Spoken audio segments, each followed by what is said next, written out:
Hello everyone, and welcome to the Unanswered Questions True Crime Podcast. I have spent hours and hours investigating this. He basically told her that people have been killed. Journalists, independent investigators, people like that disappeared. It frightened her to the bone. There's more to the story than meets the eye. There were rumors of torture and homicide and sexual abuse, all sorts of egregious, horrendous crimes. He was polygraphed 3 times. Each of those 3 showed evasions. His resumes were a skeleton of truth. He was mad at the world, and particularly mad at the government. The study that he commissioned described a fictional terrorist attack. If people have died over this, it means you're getting close to the truth. You don't have to be a conspiracy theorist to say, what the fuck? Now we get into the Jack the Ripper suspects, a series of murders that took place in the East End of London from August to November of 1888, was blamed on an unidentified assailant who is nicknamed Jack the Ripper.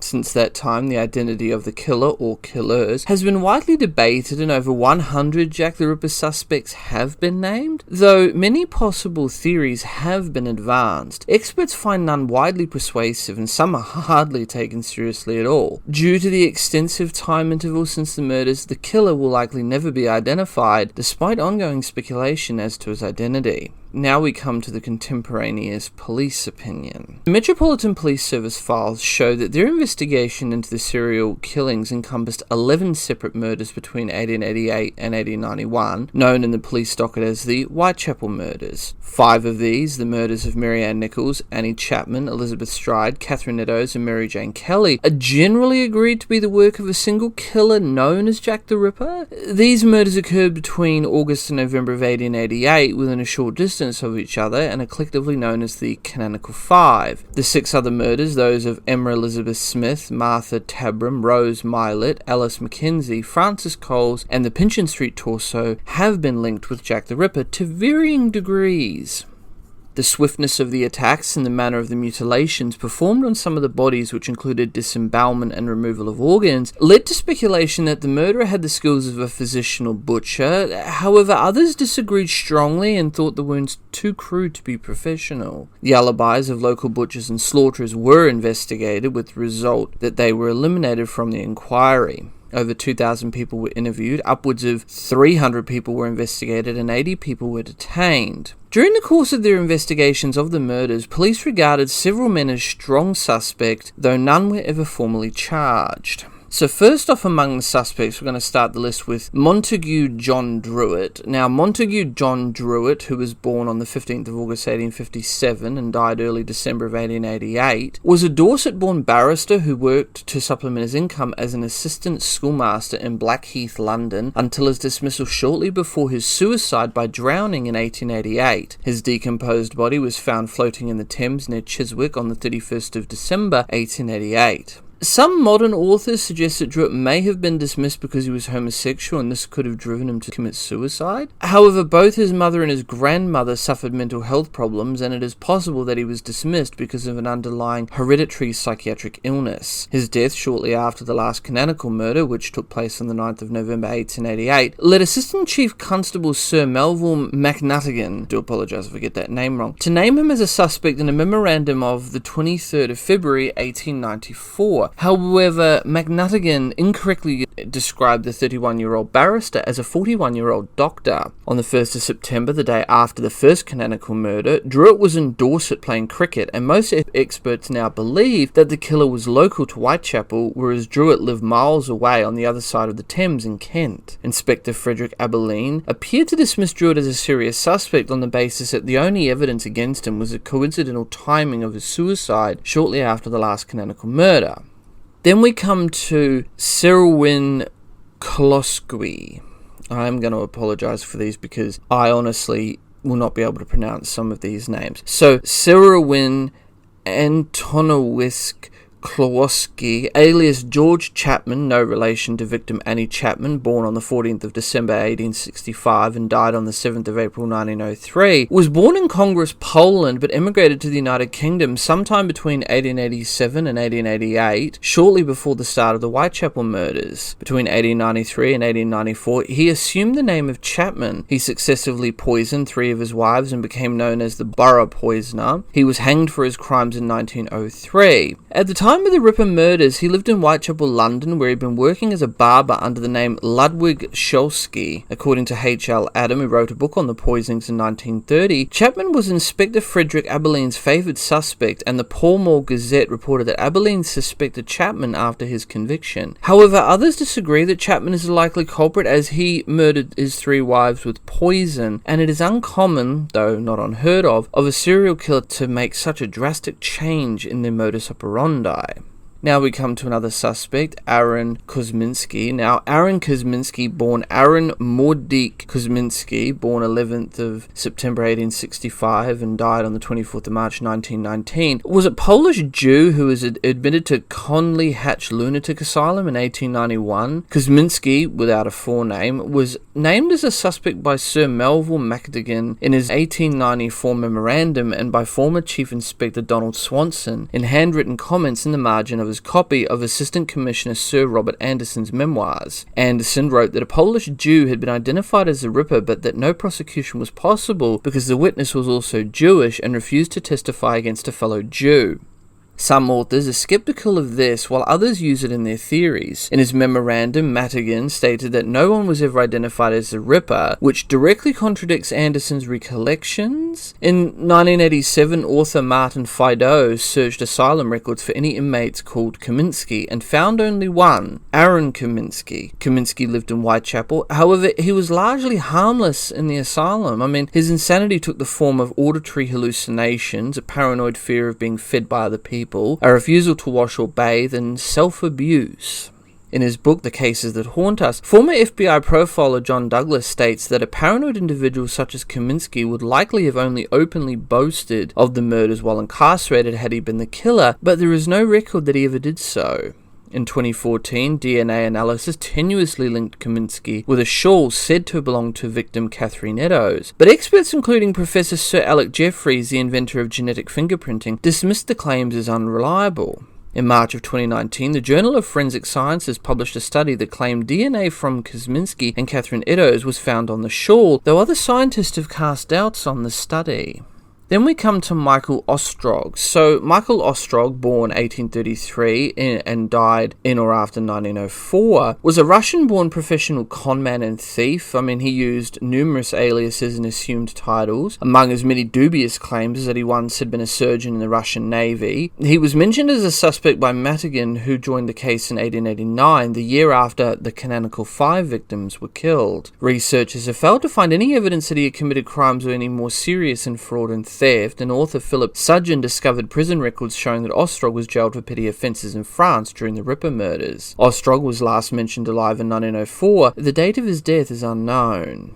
Then we come to John Pfizer. So John Pfizer, or Pizer, born 1850 and died in 1897, was a Polish Jew who worked as a bootmaker in Whitechapel. In the early days of the Whitechapel murders, many locals suspected that Leather Apron was the killer, which was picked up by the press, and Pizer was known as Leather Apron. He had a prior conviction for a stabbing offence, and Police Sergeant William Thickey apparently believed that he had committed a string of minor assaults on prostitutes. After the murder of Mary Ann Nichols and Annie Chapman in late August and early September of 1888 respectively, Thick arrested Pfizer on the 10th of September, even though the investigating inspector reported that there is no evidence whatsoever against him. He was cleared of suspicion when it turned out that he had alibis for 2 of the murders. He was staying with relatives at the time of one of the murders, and he was talking with a police officer while watching a spectacular fire on the London docks at the time of another. Pfizer and Thick had known each other for years, and Pfizer implied that his arrest was based on animosity rather than evidence. Pfizer successfully obtained monetary compensation for at least one newspaper that had named him as the murderer. Thick himself was accused of being the Ripper by H.T. Haswold of Tottenham in a letter to the Home Office dated the 10th of September 1889. The presumably malicious accusation was dismissed as without foundation. I do apologise if I get some of these names wrong, listeners, so please do forgive me for that. Then we come come to suspect James Thomas Sadler. So James Thomas Sadler, or Sadler spelled with 2 Ds, born 1837 and died on either 1906 or 1910, was a friend of Frances Coles, the last victim added to the Whitechapel murders police file. Coles was murdered on the 13th of February 1891. Her body was discovered beneath a railway arch in Swallow Gardens, Whitechapel. 2 deep slash wounds had been inflicted to her neck. She was still alive but died before medical help could arrive. Sadler was arrested, but with little evidence existed against him. Though briefly considered by the police as a Ripper suspect, he was at sea at the time of the first 4 canonical murders and was released without charge. Sadler was named in Madigan's 1894 memorandum in connection with Cole's murder. Madigan, though, thought Sadler was a man of ungovernable temper and entirely addicted to drink and the company of the lowest prostitutes. End quote. Then we come to Francis Thumley. So Francis Thumley, born 1883 and died 1903, earned a small fortune posing as an Indian herb doctor throughout the United States and Canada, and was commonly perceived as a misogynist and a quack. He was connected to the deaths of one of his patients but escaped prosecution. In 1865, he was arrested for alleged complicity in the assassination of Abraham Lincoln, but no connection was found and he was released without being charged. Thumley was in England in 1888 and was arrested on the 7th of November, apparently for engaging in homosexual acts which were illegal at the time. It was reported by some of his friends that he was showed off a collection of matrix wombs from every class of woman at around this time. Awaiting trial, he fled to France and then to the United States. Already notorious in the States for his self-promotion and previous criminal charges, his arrest was reported as connected to the Ripper murders. American reports that Scotland Yard tried to extradite him were not confirmed by the British press or the London police, and the New York City police said, and I quote, "There is no proof of his complicity in the Whitechapel murders, and the crime for which he is under bond in London is not extraditable." In 1913, Thumley was mentioned as a Ripper suspect by Chief Inspector John Littlechild of the Metropolitan Police Service in a letter to journalist and author George R. Sims.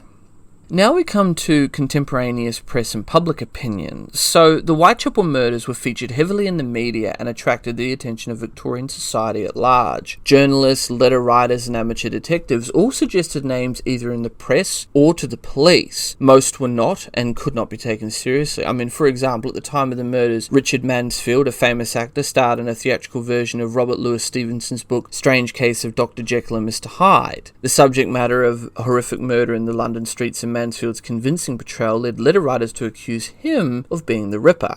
So to start off with, we have William Henry Berry. So William Henry Berry, 25th of May 1859 he was born and died on the 24th of April 1889, had recently moved to Dundee from the east end of London, where he strangled his wife Ellen Elliot, a former prostitute, on the 4th of February of 1889. He inflicted extensive wounds to her abdomen after she was dead and packed the body into a trunk. On the 10th of February, Berry went to the local police and told them his wife had committed suicide. He was arrested, tried, found guilty of her murder, and hanged in Dundee. A link with the Ripper crimes was investigated by police, but Berry denied any connection despite making a full confession to his wife's homicide. Nevertheless, the executioner James Berry promoted the idea that Berry was the Ripper.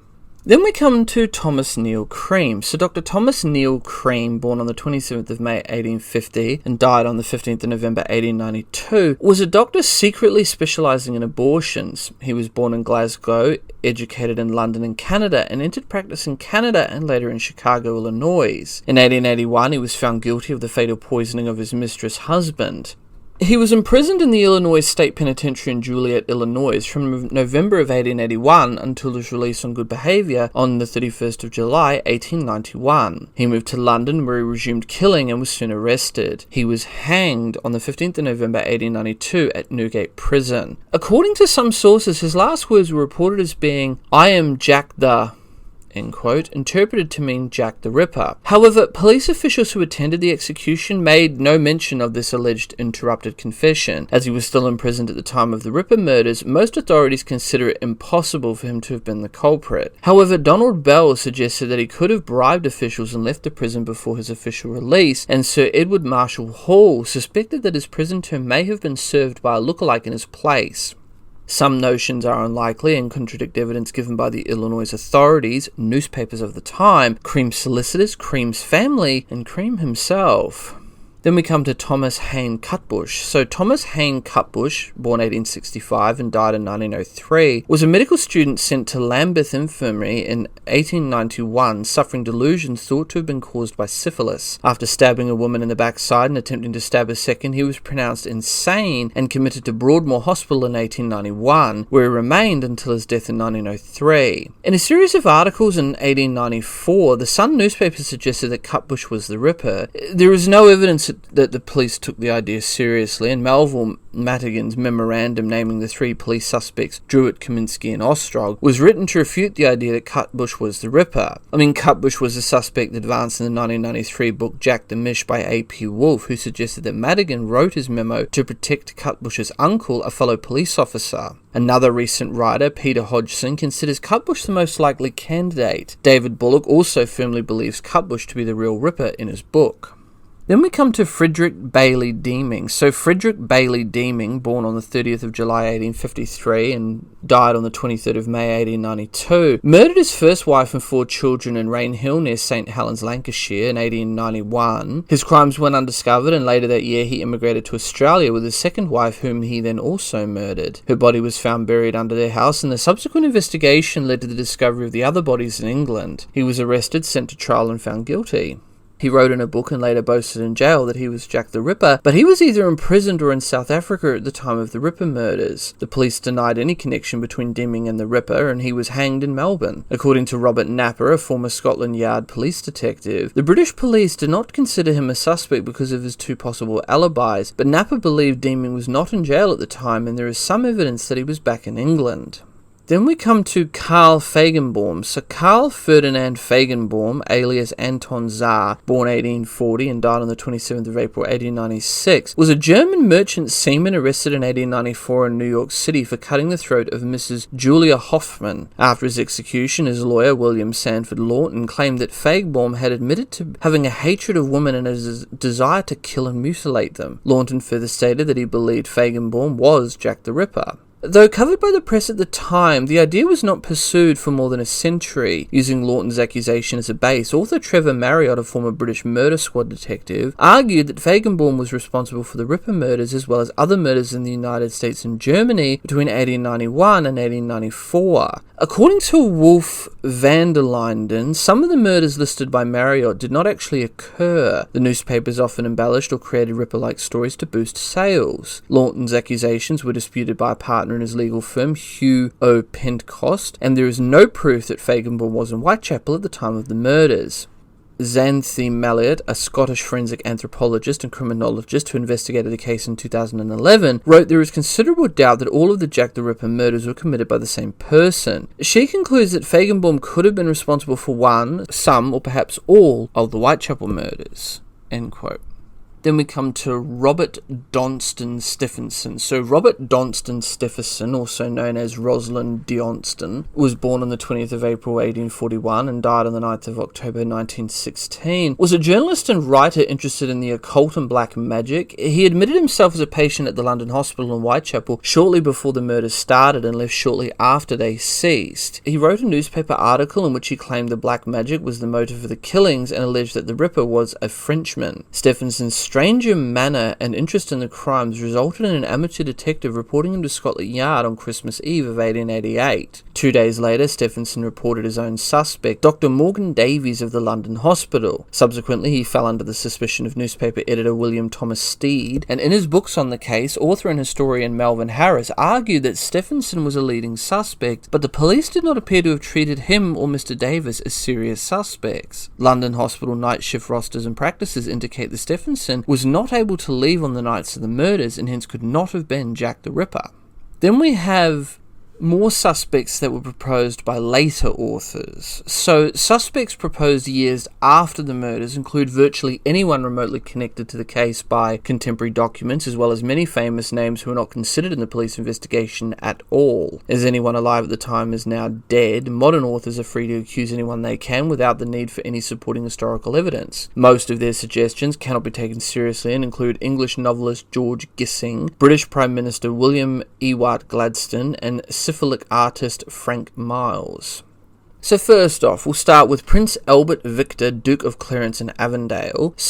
Prince Albert Victor, Duke of Clarence and Avondale, born on the 8th of January 1864 and died on the 14th of January 1892, was first mentioned in print as a potential suspect when Philip Julian's biography of Clarence's father, King Edward VII, was published in 1962. Julian made a passing reference to rumours that Clarence might have been responsible for the murders. Though Julian did not detail the dates or source of the rumour, it is possible that the rumour derived indirectly from Dr. Thomas E.A. Stowell. In 1960, Stowell told the rumour to writer Colin Wilson, who in turn told Harold Nicholson, a biographer loosely credited as a source of hitherto unpublished anecdotes in Julian's book. End quote. Nicholson could have communicated Stowell's theory to Julian. The theory was brought to major public attention in 1970 when an article by Stowell was published in The Criminologist that revealed his suspicions that Clarence had committed the murders after being driven mad by syphilis. The suggestion was widely dismissed as Albert Victor had strong alibis for the murders and it is unlikely that he suffered from syphilis. Stowell later denied implying that Clarence was the Ripper, but efforts to investigate his claims further were hampered as Stowell was elderly and he died from natural causes just days after the publication of his article. The same week, Stowell's son reported that he had burned his father's papers, saying, and I quote, "I read just sufficient to make certain there is nothing of importance." End quote. Subsequently, conspiracy theorists such as Stephen Knight and Jack the Ripper the Final Solution have elaborated on the supposed involvement of Clarence in the murders. Rather than implicate Albert Victor directly, they claim that he secretly married and had a daughter with a Catholic shop assistant, and that Queen Victoria, British Prime Minister Lord Salisbury, his Freemason friends and the Metropolitan Police conspired to murder anyone aware of Albert Victor's supposed child. Many facts contradict this theory, and its originator Joseph Gorman, also known as Joseph Sickert, later retracted the story and admitted to the press that it was a hoax. Variations of the theory involved the physician William Gull, the artist Walter Sickert, and the poet James Kenneth Stephan to greater or lesser degrees, and have been fictionalized in novels and films such as Murder by Decree and From Hell. Then we come to Joseph Barnett. So Joseph Barnett, born 1858 and died in 1927, was a former fish porter and victim Mary Kelly's lover from the 8th of April 1887 to the 30th of October of 1888, when they quarrelled and separated after he lost his job and she returned to prostitution to make a living. Inspector Aberline questioned him for 4 hours after Kelly's murder and his clothes were examined for bloodstains, but he was then released without charge. A century after the murders, author Bruce Paley proposed him as a suspect as Kelly's scorned or jealous lover and suggested that he committed the other murders to scare Kelly off the streets and out of prostitution. Other authors suggested he killed Kelly only and mutilated the body to make it look like a Ripper murder, but Aberline's investigation appears to have exonerated him. Other acquaintances of Kelly put forward as her murderer include her landlord John McCarthy and her former boyfriend Joseph Fleming.